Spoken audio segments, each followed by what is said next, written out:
is really throwing our ally out to drift alone, sticking the knife in Netanyahu. I can't say it enough. What he is doing now is crushing Netanyahu politically inside of Israel. But across the board, Israelis are very concerned. And Hezbollah is not a private concern of the Israelis either. We, the United States, for decades have designated Hezbollah as a terrorist organization. Remember Marine barracks bombing in Beirut in 1983? Well, let me follow up on that. This is not a sideshow. Here's what I want you guys all to hear, because he's not just talking about Israel and Iran. Now he's drawing in another actor entirely. This was said just moments ago. I was very responsible for Syria, and the man that's running Syria now is a person that I put there along with President Erdogan and some others. He's done an amazing job of pulling it together. He's not a Boy Scout, but he's done an amazing job of pulling it together. And he is very good with Hezbollah, does not like them.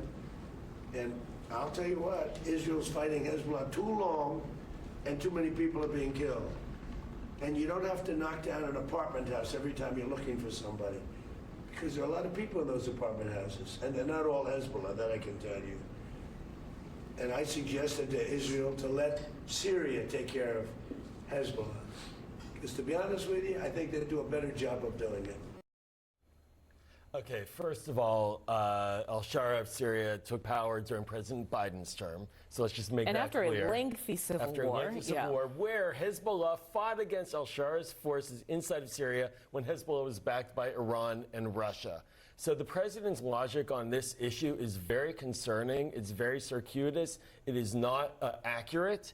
And if he's calling for Syria to somehow now invade Lebanon to defeat Hezbollah, he's only calling for further regional war and escalation, not de-escalation. But it makes no sense. And so I really think he needs to stop talking about this fast. Well, it's not that. He's, like I said, he's introducing new ideas into this. What did you guys, I'm just getting reactions to this right now. I don't know, Sabrina, if you've covered as well. Obviously, Trump does have a good relationship with the new leader of Syria. I didn't know it was this good.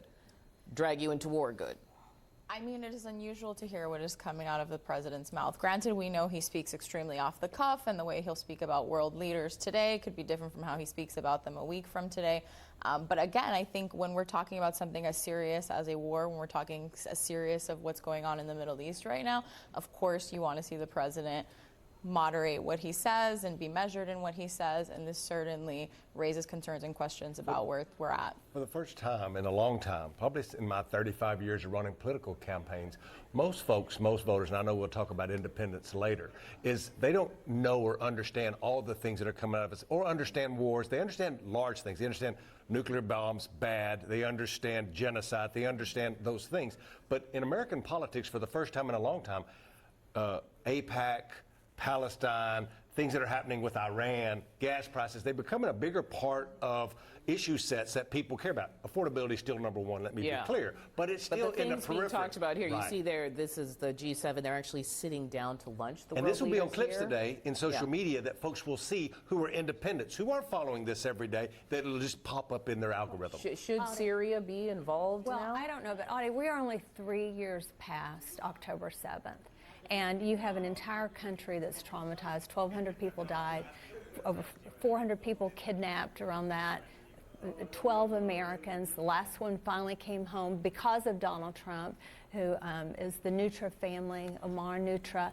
And so this, to your point, became top of mind to the American people, because it doesn't feel so far away when we know Americans were kidnapped, raped, murdered, and the horrific things that happened October 7th. But just to bring the focus around, just because October 7th...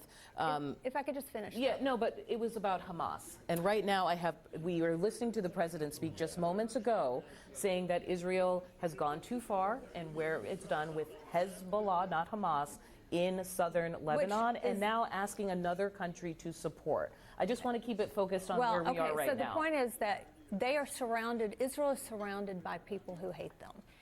If the president could be successful in getting Syria to fight their battles for them, to come to their defense, that would be great.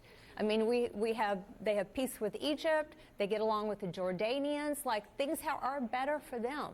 But the people in Israel, they're a sovereign nation. They have to protect themselves. Bibi Netanyahu is up for re-election before October 27th. There's a lot happening in that country. Listen, if he can do it, if he can bring Syria to the table to help out, that would be great. And I bet you Israel would be let my thankful diplomatic for that. person weigh in, Joel. Well, I mean, what this shows is that the president really doesn't have a strategy for how to deal with the regional issues that are dogging this whole conflict. And I agree with you on October 7th, a calamity. But, you know, the hope at the beginning of this fight was that there would be not just a nuclear issue resolved, but also these other issues related to Hezbollah, regional proxy terror groups, the missile issue. That's all to the side now. That should be part of a diplomatic program to really hold Iran's feet to the fire. But he's left the heat, he's taken the heat off. And so now he's flailing. And I fear that the Israelis are only going to read this as a sign they are on their own, which increases the likelihood of more fighting inside of Lebanon rather than less. Here's what he had to say about his role and support for Israel. This was just moments ago. Without me, there would be no Israel, because no other president was willing to do what I did. I've had a great relationship with Bibi, but now Bibi has to be more responsible with respect to Lebanon. Well, that is Listen, that is crazy. I had 40 Young Women for America leaders that were in Israel last week and had to go underground because of bombing and shelling. Yeah, but so they are actively in the middle of a war zone Yes. in Israel. And Lebanon But did they say is thank God a for key Trump? Yeah, issue. but Donald Trump is not responsible for the state of Israel's existence. No, but I'm just saying that it is absolutely. I'm just saying that I think that Israel has every right to protect themselves. Yes. And I would say that we have to be very clear-eyed about the fact that what's happening in that entire region. And if we can bring other Do you partners think like that's Syria what to help, Trump why just is that said? a problem? Trump just said, if it wasn't for me. There'd be no Israel, is what he just Well, said. and he has protected Israel. He brought the hostages that is home and- absolutely counterfactual. There is no truth to that. Donald Trump did not create the state of Israel. He joined in a military action alongside Israel against Iran, clearly, but the state of Israel's existence is not dependent upon the President of the United States. We have a relationship, But is the the state Israelis of, created their hold on own. one second, is Israelis the created their own state of country. Trump's deal Yes. dependent on Israel? Absolutely integrated. And this is this is an Achilles heel problem that we had in the Obama administration. When the Israelis were outside of that deal, that meant that there could always be problems that would have to be dealt with that weren't integrated. The same thing is happening again. President Trump did not include the Israelis in this deal. He's not talking about the hot issues like Hezbollah until some later date. And so it creates mischief and potential for mischief and spoilers. And I think he's going to see that be very problematic for executing the next phase of negotiations. Which could happen as soon as Friday. Basically, the status quo is people are waiting to see the draft of this multi-point memorandum of understanding, potentially between Iran and the U.S. And on Friday, there could be a meeting about that, which J.D. Vance and others will be in attendance.